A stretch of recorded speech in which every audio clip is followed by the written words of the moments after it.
तो ये कि हम कोई योजना बनाते हैं, मोदी सरकार कोई योजना बनाती है तो सबके लिए बनाती है, उसमें हिंदू मुसलमान के साथ भेदभाव नहीं करती। हम देश को जोड़ना चाहते हैं, देश को साथ लेकर के चलना चाहते हैं। ये वोटों की ठगी करना चाहते हैं, इन्हें केवल वोटों की आवश्यकता है। समाजवादी पार्टी के प्रवक्ता मित्र हमारी बात कर रहे थे, तो ये तो सदा गुंडों के साथ खड़ी होने वाली पार्टी है। आप देख रहे हो माफियाओं के साथ खड़ी होने वाली पार्टी है। ये वही पार्टी है जिसने कहा था बलात्कारियों के लिए कि छोटे बच्चों से गलतियां हो जाती हैं। तो इनका इतिहास तो ऐसा रहा है कि सत्ता पर काबिज होकर के समाज में अराजकता पैदा करना, समाज में गुंडागर्दी करना, समाज में माफियागिरी को बढ़ावा देना। अतीक अहमद किसने पैदा किया था? समाजवादी पार्टी ने। मुख्तार अंसारी को इतना बड़ा अपराधी किसने बनाया था? समाजवादी पार्टी ने। तो ये समाजवादी पार्टी वाले लोग और कांग्रेस वाले लोग हमेशा देश में विभाजन करना चाहते हैं, हिंदू मुसलमान के बीच खाई पैदा करके रखना चाहते हैं। उसी में इनकी राजनीतिक रोटी सिकती है, क्योंकि 60 साल के अंदर कांग्रेस ने कुछ किया था। क्योंकि सवाल आप पर उठाया गया डॉक्टर अजीज खान, ठीक है राजेश जी, तो जवाब भी आप ही दे दीजिए। प्रधानमंत्री मोदी ने तो आज अपनी रैली से सीधे तौर पर कहा, एक मिनट राजेश जी, एक मिनट, वो अभी जुड़े हैं बहुत समय बाद, तो जरा एक सवाल का जवाब उनसे भी ले लिया जाए।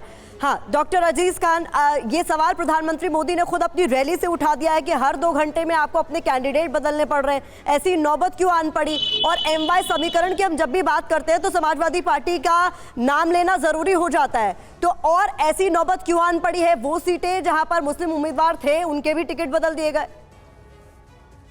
देखिए प्रतिमा जी, मैं कह रहा हूं टिकट बदलने की बात पे मैं कहना चाहूंगा कि ये बीजेपी है, ये अपने गिरेवान में झांक कर नहीं देख रही है कि अभी गाजियाबाद जहां पर प्रधानमंत्री जी रैली कर रहे हैं, BK सिंह साहब ने, उन्होंने मना कर दिया मैं चुनाव नहीं लड़ूंगा।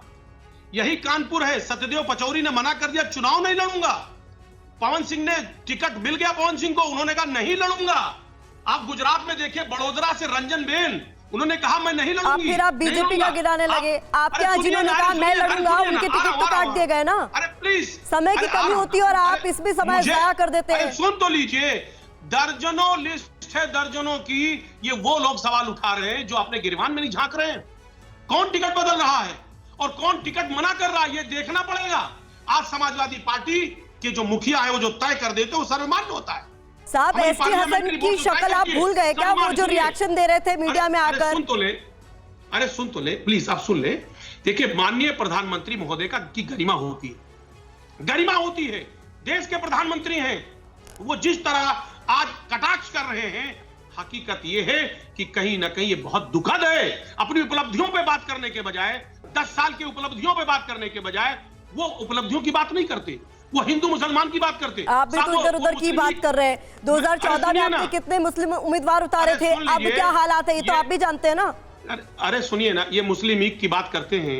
1943 में यही मुस्लिम लीग है जो हिंदू महासभा से मिलकर के इसने सरकार बनाई थी। वो याद आ गया माननीय प्रधानमंत्री महोदय जी को, वो शायद भूल गए। श्यामा प्रसाद मुखर्जी जी जो डिप्टी CM बनाए गए थे, मिलकर के सरकार बनाए थे, और यही बंगाल को वो भी चाह रहे थे कि साहब बंगाल का भी बंटवारा हो जाए। 2 नेशन थ्योरी कौन लेकर के आया? सारी बातें हम उसमें नहीं जाना चाह रहे, मुद्दे की बात हम करना चाह रहे हैं कि माननीय प्रधानमंत्री महोदय को ऐसे शब्दों का इस्तेमाल नहीं करना चाहिए।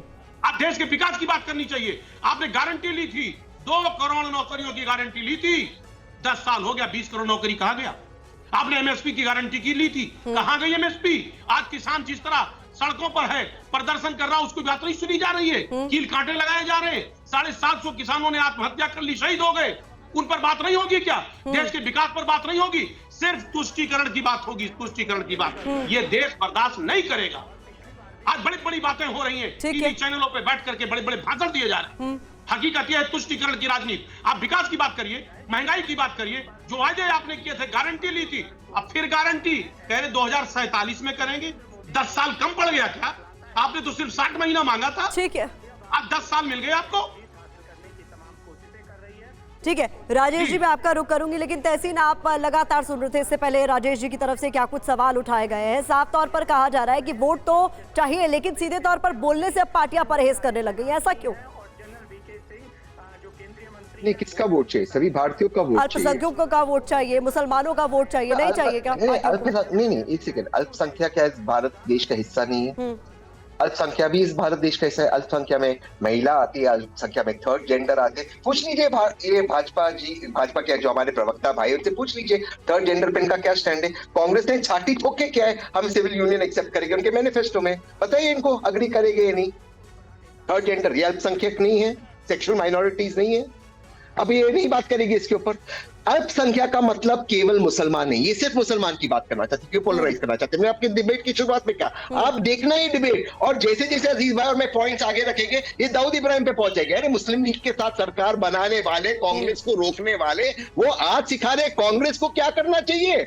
अरे अपना इतिहास में देखो, एक आरएसएस का आदमी नहीं था जो जंग आजादी की लड़ाई में लड़ा था।